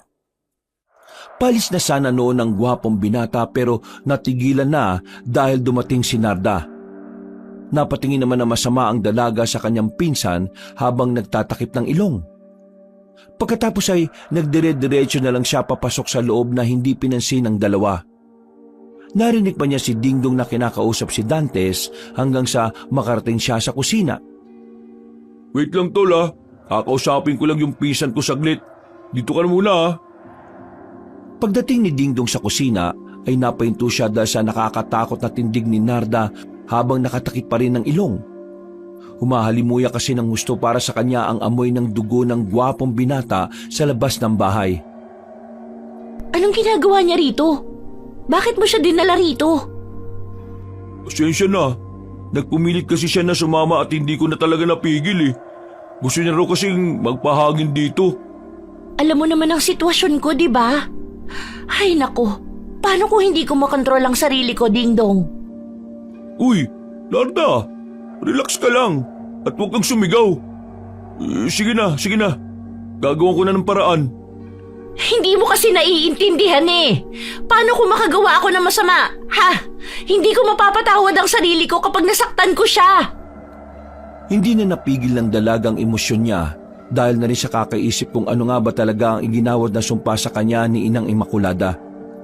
Biglang tumulo ang kanyang luha habang kaharap si Dingdong na nagulat matapos yung makita. Sa loob kasi ng matagal na panahon ay ngayon lang nakita ng malusog na binata na umiyak ang kanyang pinsan. Eksakto naman na nasa ganun silang sitwasyon nang biglang sumilip sa kusina si Dantes. Nag-alala kasi ang gwapong binata dahil sa naririnig niyang tila nagtatalo ang magpinsan. Nang makita siya ng dalaga ay kaagad yung nagpunas ng luha at saka tumalikod. Nagtanong naman kaagad si Dantes kung merong problema kaya kaagad nagpaliwanag si Dingdong. Ay, pasensya ka na tol ha. Huwag mo kaming alalahanin. Ganito lang talaga kami mag-usap kung minsan ni Narda. Wala namang problema. Tara na muna. Samahan mo na lang akong magpunta sa plaza. Sasalubungin ko kasi si Tiberhill eh.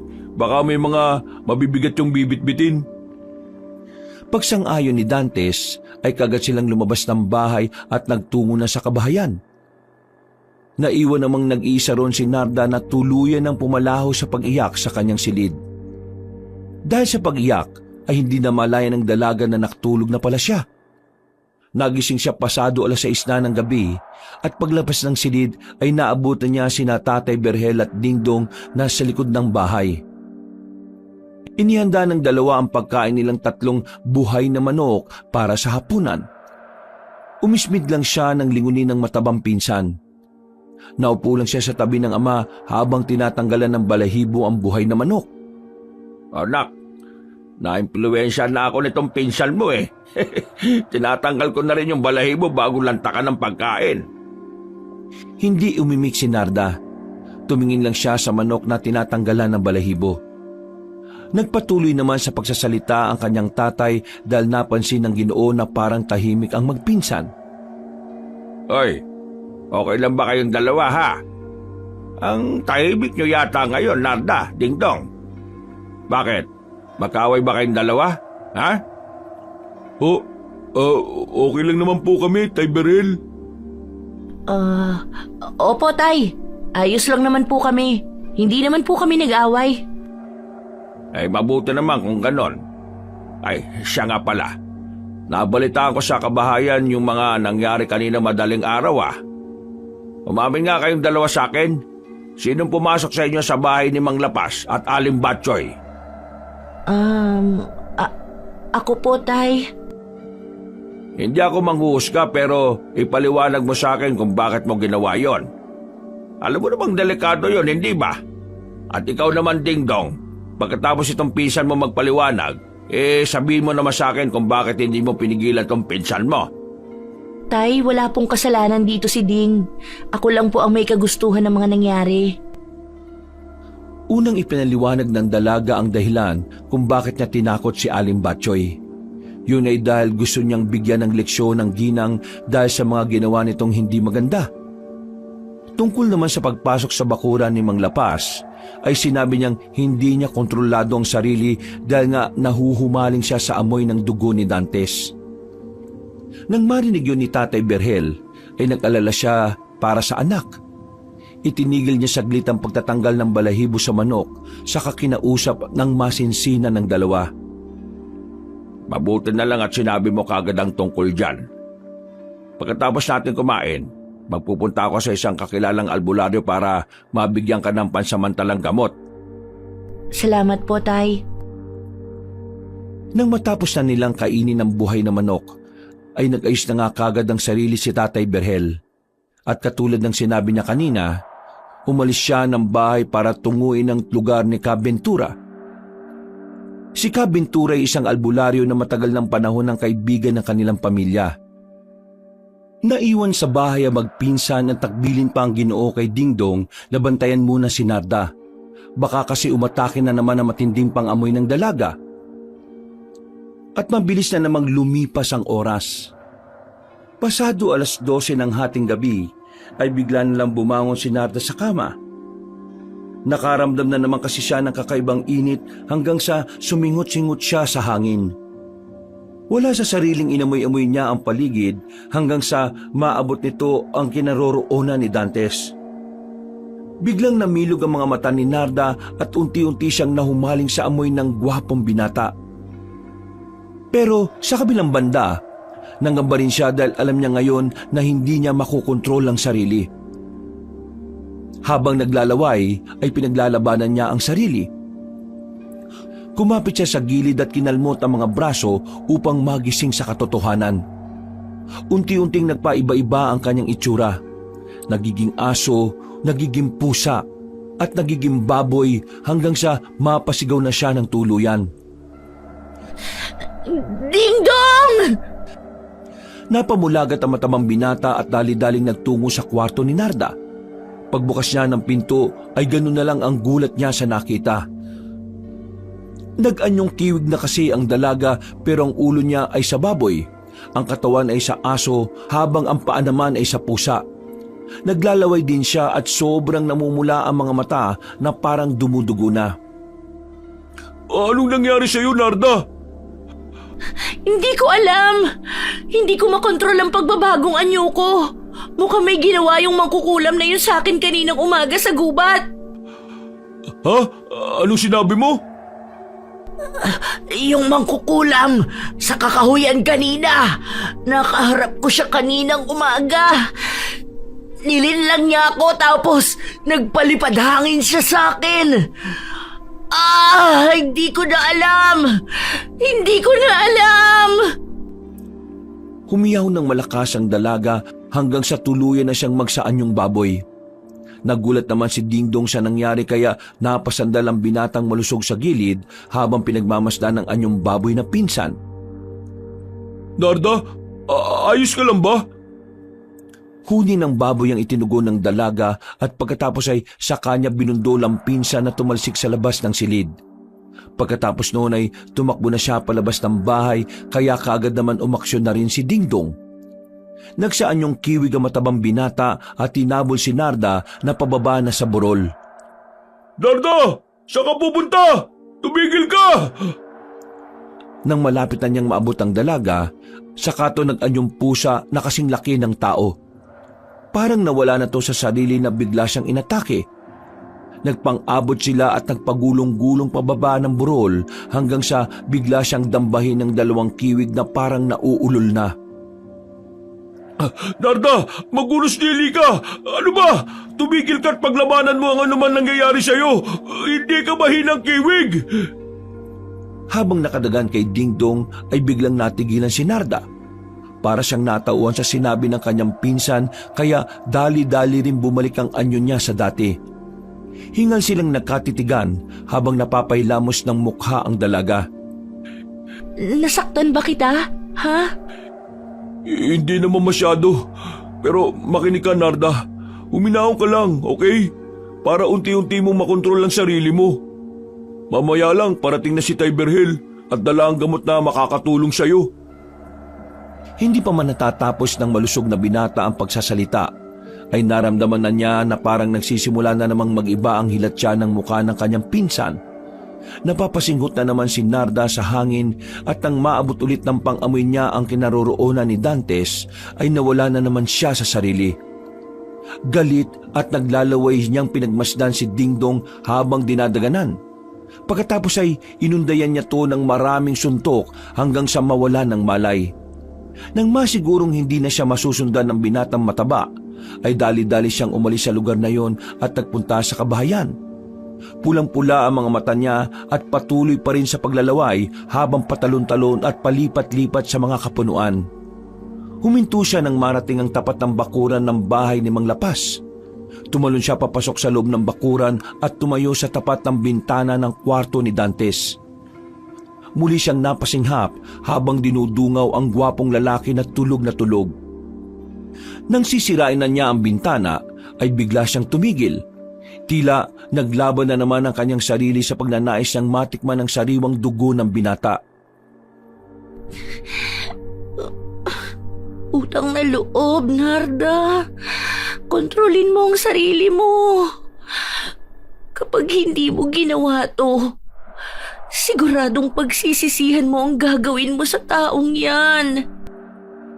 Naantala na siya nang makita na naman ang mga aso sa bakuran na nagtatakbuhan habang kinakahulan siya. Dahil sa pagtaranta, imbis na takutin ng mga aso ay tumakbo siya at nabangga ang mga banga sa gilid ng bahay. Natumba yun, kaya nakagawa ng ingay na siyang dahilan kung bakit lalong nakahula ng mga aso. Dahilan din para magising ang mga tao sa loob ng bahay, kabilang na si Mang Lapas at ang anak nitong si Dantes. Hindi na nakapag-isip ng mabilis si Narda dahil na rin sa nakakadistract niyang pag-amoy sa gwapong binata. Sa sobrang pagkalutang ay nagtungo na lang siya sa likod ng bahay. Sa mismong baboyan at saka mabilis na nag-anyong baboy. Para hindi siya makita ay sumalo siya sa mga baboy na takot naman dahil ramdam ng mga ito kung sino at anong klaseng nilalang siya. Ilang saglit pa ay dumating na roon ang mag-ama at nagpailaw ng flashlight sa mga hayop. Nang matamaan siya ng liwanag, ay iniiwas niya ang ulo upang hindi mahalata ang mga mata niyang namumula. Gago magnanakaw yun ah! Talagang sinusubukan ng pasensya ko. Kapag talaga nakita ko siya, hindi siya sasantuin itong baril ko. Umalis na ang Ginoo sa lugar na yon dahil dumating na rin ang mga tanod para kausapin siya. Naiwan naman si Dantes na lumapit pa ulit sa mga baboy na hindi mapakali dahil sa presensya ni Narda. Nagpailaw ang gwapong binata habang papalapit kaya mas lalong lumayo ang dalagang kiwig sa takot na masunggaban niya ang inosenteng lalaki. Mabuti na lang ay hindi na nagpunta sa dulo ng baboyan si Dantes kaya nakahinga na ng maluwag si Narda. Nang mawala na sa paningin niya ang natitipuhang binata, at nasigurong wala na rin ang mga tanod ay sinubukan na niyang mag-anyong tao. Pero ganun na lang ang gulat niya nang bigla siyang nanghina at napaupo. Anong nangyayari? Para akong nanghihina. Sinubukan niya ulit na bumalik sa anyong tao subalit hindi na yon umuubra. Napansin na lang din niya na sa tuwing magsasalita siya ay tila tunog na lang ng baboy ang lumalabas sa bibig niya. Nakakapagsalita na lang siya sa isipan. Teka, bakit hindi ako makabalik sa dati kong anyo? Ano ba tong nangyayari sa akin? Bakit parang wala akong lakas? Napalingon siya sa likuran nang maramdaman niya ang tila mabigat at madilim na puwersa. Pamilyar ang enerhiyang yon kaya nangilabot kagad siya habang ang mga baboy naman na naroon ay tila kusa na lang natulog. Tanging siya na lang ang nanatiling mulat at may kamalayan sa mga nangyayari. Maya-maya pa ay unti-unti na ngang sumulpot sa pinakadulo ng baboyan ang pamilyar na nilalang. Ang itim na mangkukulam na si Inang Imakulada. Matalim at nanlilisik ang mga tingin noon habang ang ngiti naman ay abot hanggang tenga. Marahang yung naglakad palapit sa dalawang kiwig na naguguluhan pa rin sa mga nangyayari. Siya yung mangkukulam sa kakahuyan. Anong ginagawa niya rito? Sa wakas, Gumana na rin ang sumpang iginawad ko sa'yo. Walang modong dalaga. Sa loob ng 3 araw at 3 gabi, kapag hindi mo nagawang makabalik sa pagiging tao, ay magiging permanenteng baboy ka na. Kakain ka na katulad ng baboy. Matutulog ka na katulad ng baboy.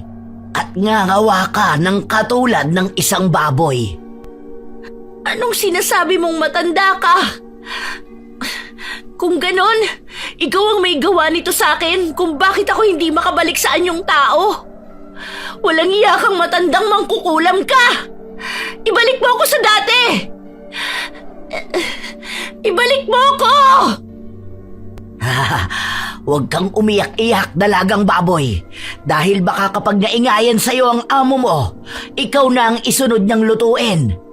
Makayanan mo kayang makatakas dito bago pa nila maisip na ikaw na ang sunod na tutuhugin ng malaking kawayan at paiikot-ikutin sa nagbabagang uling. Nang marinig yun ni Narda, ay naghurumentado siya. Nagwala-wala nga siya sa kulungan dahil doon niya lang napagtanto na ang kinaroroonan niya at mga kasama ay mga baboy na ginagawang lechon. Tumawa lang ng tumawa matandang mangkukulam bago yun maglakad palayo at tuluyang mawala sa dilim. Bumalik ka rito! Bumalik ka rito! Walang yakang mangkukulam ka! Ibalik mo ako sa pagiging tao! Ibalik mo ako! Tulong! Tulong! Tulong! Tatay Berhel! Ding Dong! Tulungan niyo ako! Walang yung baboy na to, ang aga-aga ang ingay-ingay na. Gusto yata nito na siya na ang isalang ko para malitsong kagad eh. Ay nako, di na ako nakatulog ng maayos dahil sa pesting magnanakaw na yon. Sumabay pa tong maingay na baboy. Nang marinig yun ng dalaga, ay bigla siyang nanahimik at nagsumiksik sa iba pang baboy na natutulog. Natakot siya sa sinabi ng Ginoo. Sa kabilang banda ay umisip din siya ng paraan para makatakas sa kulungan dahil alam niyang hindi siya magiging ligtas doon. Anumang oras o araw ay maaari siyang maisalang at patayin para gawing litsyon na panghanda. Hindi po pwede to. Kailangan kong makaalis dito. Kailangan kong makabalik sa bahay namin. Kailangan kong makita sina tatay at dingdong bago pa ako gawing lechon ni Mang Lapas. Pagbalik ng Ginoo sa loob ng bahay ay muling tumayo ang nangihinang si Narda. Sinubukan niyang sumampa sa bakod pero dahil mataas yun, kaya hindi na rin niya nagawa. Sinubukan niya rin ulit na magpalit ng anyo bilang pusa o aso pero walang nangyari. Nanatili pa rin siya sa pagiging baboy hanggang sa makaramdam naman siya ng panghihina. Nang ihakbang niya ang mga paa, ay kusa na lang siyang natumba at nagdilim ang paningin. Sinubukan niya pa rin ilaban yon pero hindi na talaga niya kinaya. Hindi pwede to. Kailangan kong makauwi sa amin. Tatay! Dingdong! Tuluyan na ngang nilamon ng kadiliman ang buong paligid niya hanggang sa mawalan na siya ng malay tao. Pagsapit ng umaga ay nagising ang dalagang nasa anyong baboy matapos maramdaman ang pagdampi ng tubig sa kanyang katawan. Pagbangon ay doon niya nakita si Dantes na pinaliliguan ng lahat ng baboy sa pamamagitan ng hose. Napatayo siya at napatingin sa matipunong binata. Sa unang pagkakataon kasi ay nakita niya na wala yung pang-itaas na suot. Namangha siya sa ganda ng katawan noon kaya mas lalo siyang na-inlove. At nakapagtataka na lang din dahil hindi na niya naamoy ng gusto ang halimuyak ng dugo ni Dantes kumpara kagabi. Grabe, ang ganda pala ng katawan ni Dantes. Parang ang sarap niyang yakapin at katabi sa pagtulog. Teka, Narda! Bakit yan ba mga inaalala mo, ha? Kailangan mo makaisip ng solusyon para makaalis sa lugar na to bago ka pa maging lechon sa handaan. Lumapit siya sa gwapong binata at nag-ingay-ingay para mapansin. pero napapakunot noo lang siyang tinawanan nun. Pagkatapos ay muli siyang binasa ng hose sa mukha. Hoy Dantes! Hindi ko kailangan maligo sa tubig! Palabasin mo ako rito! Buksan mo tong pinto ng kulungan at kailangan kong umuwi sa amin! At dahil hindi naman siya naiintindihan ni Dantes, hindi siya pinansin yon. Wala rin naman kasing ideyang makisig na binata na ang isa sa mga baboy ngayon na inaalagaan niya ay isa palang kiwig, isa palang tao. Nang matapos ng magpaligo, ay inihanda na ni Dante sa mga pagkain ng baboy. Ibinuhos niya ang pinaghalo-halong gulay sa medyo nabubulok na at meron din yung kasamang pigrolak. Nagunahan ng mga baboy na parang patay gutom habang si Narda ay nandidiri sa kanyang nakikita. Mas nasusuka pa siya roon kaysa sa sariwang dugo at karne ng hayop na kinakain nila gabi-gabi. Umatras siya sa isang sulo kaya naman napansin siya na matipunong binata. Nagtaka yon dahil hindi siya kumakain kaya tinawag nun ng ama para ituro siya. Nagulat si Narda nang marinig na sinabi ni Dantes na baka merong sakit ang baboy na walang iba kundi siya. Paano mo nasabing may sakit? Dahil ba hindi kumakain? Pagtango ng gwapong binata ay saka muling lumingon sa kanya ang mag-ama bago magsalita si Mang Lapas. Mukha namang malusog ang baboy na yan eh. Pero kung hindi talaga kakain, bago pa tuluyan magkasakit katayi na siguro yan. Hala! Hoy! Sira ulo ka, Mang Lapas! Nang marinig yun ni Narda, ay dali-dali siyang lumapit sa mga nakakain ng baboy at nakasalo na rin kahit ang totoo ay labag yun sa kalooban niya. Natawa bigla ang mag-ama nang makita siya na biglang sumigla sa pagkain. Oh, ang lakas naman palang kumain eh. Narinig siguro yung sinabi ko na kakatayin siya kaya kumain na ng kumain. Ay nako, matatalino rin talaga ang mga baboy no, nak. O sige na, maiwan na muna kita dyan. Dahil pupunta ako sa bayan ngayon para bumili ng mga pagkain ng baboy natin. Ubus na kasi ang stock eh. Walang iya ka. Muntik pa akong mailuto ng maaga. Hindi ko makakalimutan tong ginawa sa akin ng mangkukulam na yon. Dapat makatakas na talaga ako sa kulungan na to. Sa maghapong pamamalagi roon ng dalagang baboy, ay hindi pa rin niya nagawa na makatakas sa kulungan. Kahit na anong gawin niyang pagpapalit ng anyong aso, pusa at tao, ay hindi talaga siya nakabalik sa dati. Nanatili pa rin siyang baboy kaya mas lalo siyang nag-alala. Baka nag-aalala na sa akin sina Tatay at Dingdong. Sana mahanap nila ako rito. Sana maamoy nila ako rito. Natigilan na siya at napalingon sa unahan ng kulungan nang muling makita si Dantes na naghuhulog ng mga pagkain. Hindi na sana niya planong kumain pero dahil naalala niya ang nangyari kaninang umaga kaya napilitan na lang siya. At nabuhayan din siya kaagad matapos makita roon si Dingdong na masinsinang nakikipag-usap sa kaibigan nito. Dali-dali siyang lumapit sa pinto ng kulungan at nag-ingay na nag-ingay para mapansin ang kanyang pinsan. Narinig niya rin kasi ang usapan ng dalawa na nag-aalala na nga si Tatay Berhel dahil ilang oras na siyang hindi umuwi sa kanila. Dingdong! Lumingon ka rito! Talasan mo ang pangamoy mo! Nandito ako! Lumingon ka rito, hoy! Dingdong!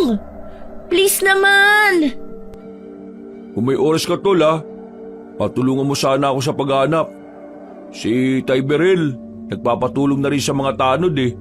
Pero yun na nga, di pa namin mai-report sa mga pulis dahil wala pa namang 24 oras na nawawala si Narda. Sana lang talaga okay siya at hindi siya lumayo dito sa baryo o sa buong probinsya. Dingdong, hindi ako lumayo! Nandito lang ako sa gilid mo! Lumingon ka! Paganahin mo ang abilidad mo bilang kiwig! Talasan mo ang pangamoy mo! Nang palis na ang matabang lalaki, ay makailang beses na binunggubonggo ni Narda ang gate ng kulungan. Hanggang sa mapalingon na nga sa kanya sina Dingdong at Dantes. Nang magtama ang paningin nila ng kanyang pinsan, ay biglang nanlaki ang mga mata nun. Kitang-kita sa hilatya ng mukha ng binatang malusog ang pagkagulat matapos makita sa ganoong kalagayan si Narda. Kagad niyang pinagana ang pang-amoy kaya nakumpirma niya ang baboy nga na yon ay ang nawawala niyang pinsan. Salamat naman at nakita mo rin ako. Akala ko hindi na ako makakaalis dito at magiging lechon na. Hindi muna gumawa ng aksyon si Dingdong pero natunugan na yon ni Narda dahil nag-iwan ng simpleng mensahe ang kanyang pinsan. Tol, mamayang gabi, babalik ako ha. Kasama ko si Tay Berhel para makausap din naman ng tatay lapas mo. Salamat, pinsan. Babalikan niyo ako ni tatay mamayang gabi. Salamat talaga. At ang kailangan ko na lang ay ang maging maingat para hindi ako ang mapili na maluto. Katulad ng napag-usapan ay nagsumiksik nga muna ang dalaga sa iba pang mga baboy para hindi siya mapansin lalo na ni Mang Lapas. Pagsapit ng mga bandang 6:00 ng gabi ay may 3 kinuhang baboy mula sa kulungan kung nasaan siya. Mabuti na lang ay hindi siya napili kaya nakahinga na rin siya ng maluwag dahil hindi siya magiging lechon nung gabing yon. Nang pumatak na ang 10:00 ng gabi ay naramdaman na nga ng dalaga ang presensya ng kanyang ama at pinsan. Sa isang iglap ay bigla na lang sumulpot ang 2 pusa sa tapat gate ng kulungan. Anak, Narda, nasaan ka na? Nandito na kami para iligtas ka. Dali-dali ngang nagpakitang dalaga at halos maiyak siya pagkakita sa kanyang tatay at pinsan. Wala na silang sinayang na oras. Nagpalit uli ng anyo ang 2 lalaking kiwig. Nagsapusa pa rin sila pero kasing laki na ng tao at sabay nilang binitbit ang malaking baboy. Hirap na hirap ang magtiyo dahil bukod sa pahirapang itago ang dalagang nasa anyong baboy, ay pahirapan din sila sa pagbuhat nito. Grabe, ang bigat mo pala, Narda, kapag naging baboy ka. Anak, Dingdong, amaya ka na magreklamo. Kailangan muna natin madala ng ligtas ang pinsan mo hanggang sa ibaba ng burol. Doon pwede na natin siyang ibaba dahil wala na ngang mga taong nagpupunta ron. Pasensya na po, Tay. Mabigat po kasi talaga Naiinis man si Narda pero masayang-masaya ang puso niya at nailigtas siya ng kanyang tatay at ng pinsan sa kapahamakan. Maya-maya pa, nang makauwi na sila ay kaagad dinala ang dalaga sa likod bahay saka pinagmasdan ng magtiyo. Dingdong, may kinalaman ba rito yung sinasabi mo sa akin kahapon patungkol sa matandang mangkukulam sa kakahuyan? Opo, Tay. Yung pong huling sinabi sa akin ni Narda bago siya maging ganyan At hindi na makabalik sa anyong tao. Ay sige, pumasok na kayo ng pinsan mo sa kwarto. Hanggat hindi ako dumarating wag na wag kayong lalabas kahit sumikat na ang araw ha. Sinunod ni Dingdong ang mahigpit na bilin ni Tatay Berhel. Pag-alis ng Ginoo ay nagkulong na nga sila sa kwarto at naghintay ng matagal na oras. Nakatulog na lang ang binata sa bisig ng baboy dahil sarap na sarap siya sa lambot ng katawan ng nasabing hayop. Pagsikat ng araw nang magising si Dingdong ay ganun na lang ang gulat at tuwa niya nang makitang bumalik na sa pagiging tao si Narda. Narda! Narda! Uy! Bumangon ka! Nakabalik ka na sa dating anyo mo! Hindi ka na isang baboy! Tao ka na ulit! Ay, salamat. Nakabalik na ako sa dating anyo. Teka, nasaan ang tatay? Naudlot na siya sa pagsasalita matapos makarinig ng kalabog sa labas ng silid. Sabay silang lumabas ng kwarto at doon ay nakita nga nila si Tatay Berhel na duguan ng buong katawan. Nilapitan kagad nila ang Ginoo dahil sa pag-aalala pero tumawa lang yon habang nagpapahinga sa upuan. Huwag kayo mag-alala. Ayos pa naman ako. Napatay ko na yung itim na mangkukulam. Sigurado akong gagaling na rin ang mga biktima niya sa baryo katulad ng nanay ni Totoy Bibo. Niyakap na lang na magpinsan ng Ginoo at pagkatapos ay dinala nga nila ito sa pagamutan para mapasuri. Sa kabutihang palad ay gumaling din nga kaagad ang mga tama ni Tatay Berhel at katulad ng sinabi niya, ang mga nabiktima ng mangkukulam kabilang na ang Nanay Cortez ni Totoy Bibo ay gumaling na mula sa malubhang karamdaman. Kaya milagro yung itinuring ng mga doktor. Samantala, Nakontrol na nga rin ni Narda ang pang-amoy niya at sa hindi inaasahang pagkakataon ay umamin si Dantes ng tunay nitong nararamdaman na hindi inakala ng dalaga. Hindi siya makapaniwala nang malaman na si Dingdong pala ang napupusuan ni Dantes. Wakas,